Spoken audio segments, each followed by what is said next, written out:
আবু জাহরা গোত্রের লোক বলে তুমি মুহাম্মাদের কল্লা কাটতে যাও? আরে তোমার বোন ফাতেমা বিনতে খাত্তাব আর তোমার বোনের জামাই সাঈদ, এরা তো দুজন কালিমা পড়ে মুসলমান হয়ে গেছে। আরে মুহাম্মাদের কল্লা পরে কেটো, আগে ঘর সামলাও। যে ওমর, আগে ঘর সামলাও, পরে তুমি মুহাম্মাদের কল্লা কাটতে যাও। ওমরে ফারুক রেগে গেলেন, রাস্তা ঘুরিয়ে বাড়ির দিকে চলতে আরম্ভ করলেন। রাগে তিনি গড়গড় করছেন। ওমরে ফারুকের বোন ফাতেমা বিনতে খাত্তাব, বোনের জামাই সাঈদ, তাদের দুইজনকে খাব্বাব রাদিয়াল্লাহু তাআলা আনহু সূরা তাহা ঘরের ভিতরে তেলাওয়াত করে শোনাচ্ছিল। পড়েন সুবহানাল্লাহ। সূরা তাহা দিয়ে আল্লাহ একটু পরে ধাক্কা মারবে আরেকটা। ওমরে ফারুক যখন আসলেন, ওমরে ফারুকের আওয়াজ শুনে খাব্বাব রাদিয়াল্লাহু তাআলা আনহু লুকিয়ে গেলেন। ওমরে ফারুক দরজার মধ্যে কড়া নাড়লেন। বোন বলে, কে তুমি? সাইয়েদনা ওমর বললেন, আমি ওমর। খুলে দেওয়া হলো। ঘরের ভেতরে ঢুকেই কথা নাই বার্তা নাই, নিজের আপন বোনকে মারতে শুরু করলো ওমর। বোন জামাইকে আঘাত করতে শুরু করলো। মারতে মারতে নিজের কলিজার টুকরা বোনকে, বোনের জামাইকে সাইয়েদনা ওমরে ফারুক পিটাতে পিটাতে রক্তাক্ত করে ফেললেন। গা দিয়ে ফিনকি বের হয়ে যখন রক্ত বের হয়, সাইয়েদনা ওমরে ফারুকের দিলের মধ্যে মায়া তৈরি হয়ে যায়। সাইয়েদনা ওমরে ফারুক বললেন, আমার কলিজার টুকরা বোন আর বোন জামাই, তোরা কেন মুহাম্মাদের কথায় পাগল হলি? বুঝলাম না কেন মক্কার লোকগুলো পাগল পাড়া হয়ে সব মুহাম্মাদের দলে চলে যায়। কি এমন কথা মুহাম্মদ তোদের শোনায়, কি এমন বাণী তোদের শোনায় যে বাণী শুনে সব তোরা মুহাম্মাদের দলে চলে গেলি? কি আছে মুহাম্মাদের কাছে? কি কি জাদুটা? কি কি জাদু পেলি সেখানে? আমার একটু দেখা। বোন ফাতেমা বলে, না ভাই, ইন্নাকা রিজিস, তুমি নাপাক। লা ইয়ামাসসুহু ইল্লাল মুতাহহারুন, পাক পবিত্র না হয়ে আল্লাহর এই কালামে স্পর্শ করা যায় নাকি? আওয়াজ করে বলেন, স্পর্শ করা যায়? ভাই তুমি গোসল করে আসো, তাহলে তোমার হাতে তুলে দিব, তুমি পড়লেই বুঝতে পারবা কি আছে আল্লাহর এই কোরআনে। সুবহানাল্লাহ পড়েন। সাইয়েদনা ওমর ফারুক গোসল করে আসলেন। বোন এবার সূরা তাহা চামড়ার মধ্যে সূরাতু তাহার কিছু অংশ লিখে খাব্বাব রাদিয়াল্লাহু তাআলা আনহু লুকিয়েছিলেন। ওনার হাত থেকে সূরা তাহার অংশটা নিয়ে সাইয়েদনা ওমরে ফারুকের বোন ওমরে ফারুকের হাতে দিয়ে বলল, ভাই তুমি আসার আগে এই অংশটা সবাই মিলে তেলাওয়াত করছিলাম। ওমরে ফারুকের হৃদয়টা তখন একেবারে নরম, কারণ আগে ধাক্কা খাইছে কয়টা? জোরে বলতে হবে। প্রথম ধাক্কাটা কিসের? হ্যাঁ, দোয়া। দ্বিতীয়টা হাক্কা, সূরার নাম হাক্কা দিয়ে দিয়েছেন আল্লাহ ধাক্কা। এবার দিবে সূরা তাহার ধাক্কা। ওমরে ফারুক হাতে নিলেন। খুব ভালো আরবি জানতেন, চমৎকার আরবির অর্থ বুঝতেন, কারণ আরবি ভাষাভাষী মানুষ। হাতে নিয়ে নজর দেওয়ার পরে ওনার চোখ দিয়ে দাঁড় দাঁড় করে পানি বের হয়ে গেল। ওমরে ফারুক আয়াতগুলোর দিকে তাকিয়ে পড়তে আরম্ভ করলেন। তাহা মা আনজালনা আলাইকাল কুরআনা লিতাশকা ইল্লা তাযকিরাতাল লিমান ইয়াখশা তানজিলাম মিম্মান খালাকাল আরদা ওয়াস সামাওয়াতিল উলা। পড়েন সুবহানাল্লাহ। উনি পড়তে আরম্ভ করলেন, তাহা মা আনজালনা আলাইকাল কুরআনা লিতাশকা, এই কোরআনকে হতভাগা জাতি হিসেবে থাকার জন্য তোমাদের উপর নাজিল করি নাই। তানজিলাম মিম্মান খালাকাল আরদা ওয়াস সামাওয়াতিল উলা, এটা ওই রবের পক্ষ থেকে, ওই সত্তার পক্ষ থেকে নাজিল হয়েছে যেই রব জমিন তৈরি করেছেন, যেই রব বিশাল সুবিশাল আকাশও তৈরি করেছেন। সুবহানাল্লাহ পড়েন। সূরা তাহার এই চমৎকার অসাধারণ শব্দ গাঁথনি দিয়ে এই আয়াতগুলো যখন পড়তে আরম্ভ করলেন, ওমরে ফারুক আর নিজের উপর ব্যালেন্স রাখতে পারলেন না, আর ধরে রাখতে পারলেন না। এবার ডাইরেক্ট অ্যাকশন। এবার কি? এবার কি? 3 নাম্বার ধাক্কা খেয়ে, সূরা তাহার ধাক্কা খেয়ে আর সামলাতে পারলেন না, পাগলের মতো হয়ে গেলেন। বলতে আরম্ভ করলেন, আইনা মুহাম্মদ, মুহাম্মদ কোথায়?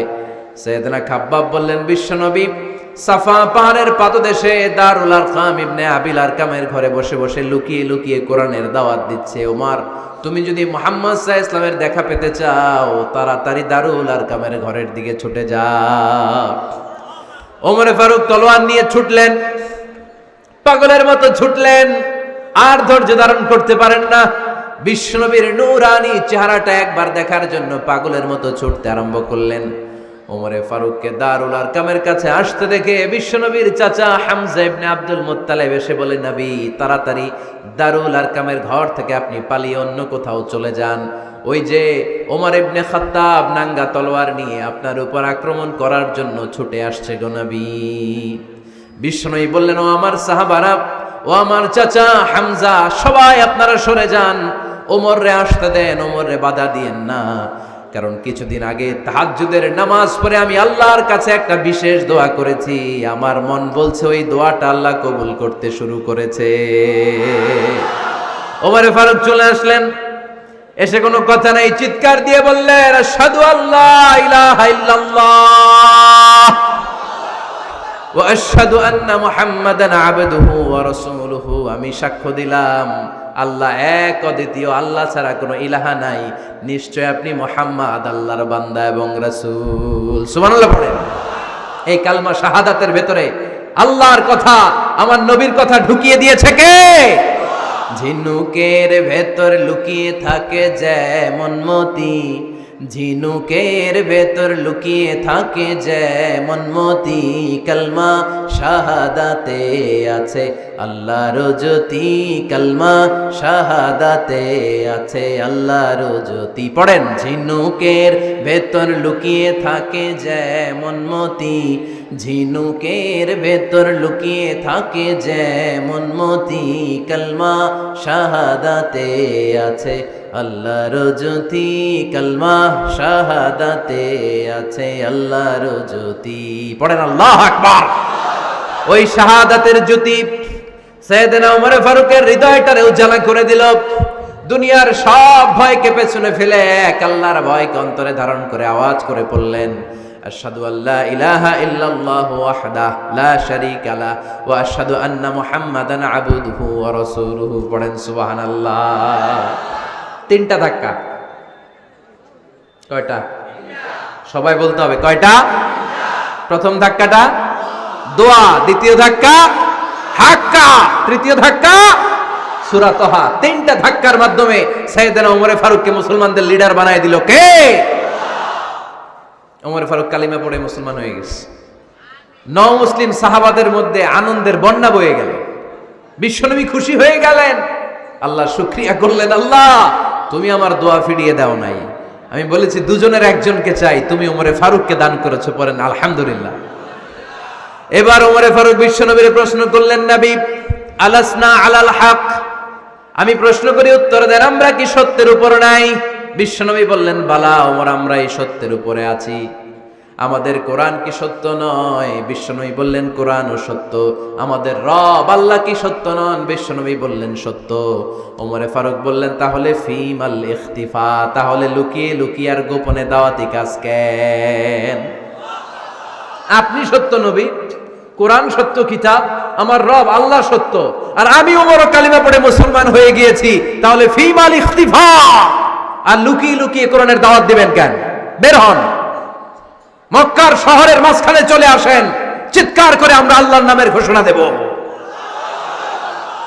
বিশ্বনবী বললেন, না ওমর,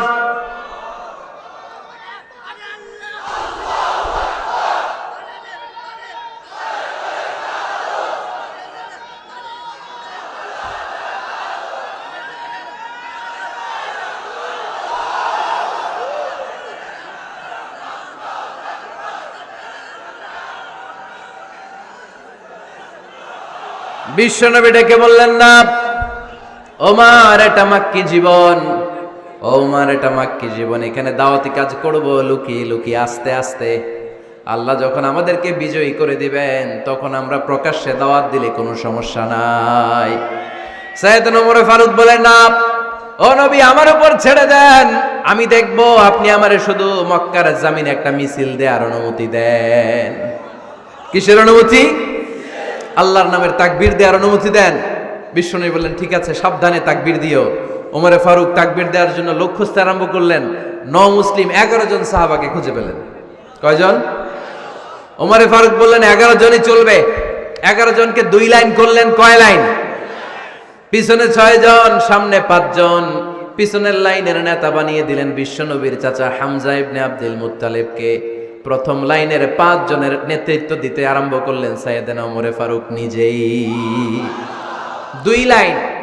2 লাইন তাকবীর দিতে জানলে বেশি মানুষ লাগে না, 10 জন দিয়ে গোটা বিশ্বটারে কাঁপিয়ে দেয়া যায়। 11 জন 6 আর 5 ওমর ফারুক সামনে দাঁড়ালেন। ওমর ফারুক সামনে দাঁড়িয়ে এবার আল্লাহর নামের স্লোগান দিবেন। ওমর ফারুক বলেন, আমরা খুব লম্বা চূড়া স্লোগান দিব না, খুব ছোট্ট, দারুল আরকামের ঘর থেকে কাবা ঘর পর্যন্ত, বাইতুল্লাহ পর্যন্ত এতটুকু জায়গা আমরা তাকবীর দিতে দিতে সামনের দিকে এগোবো।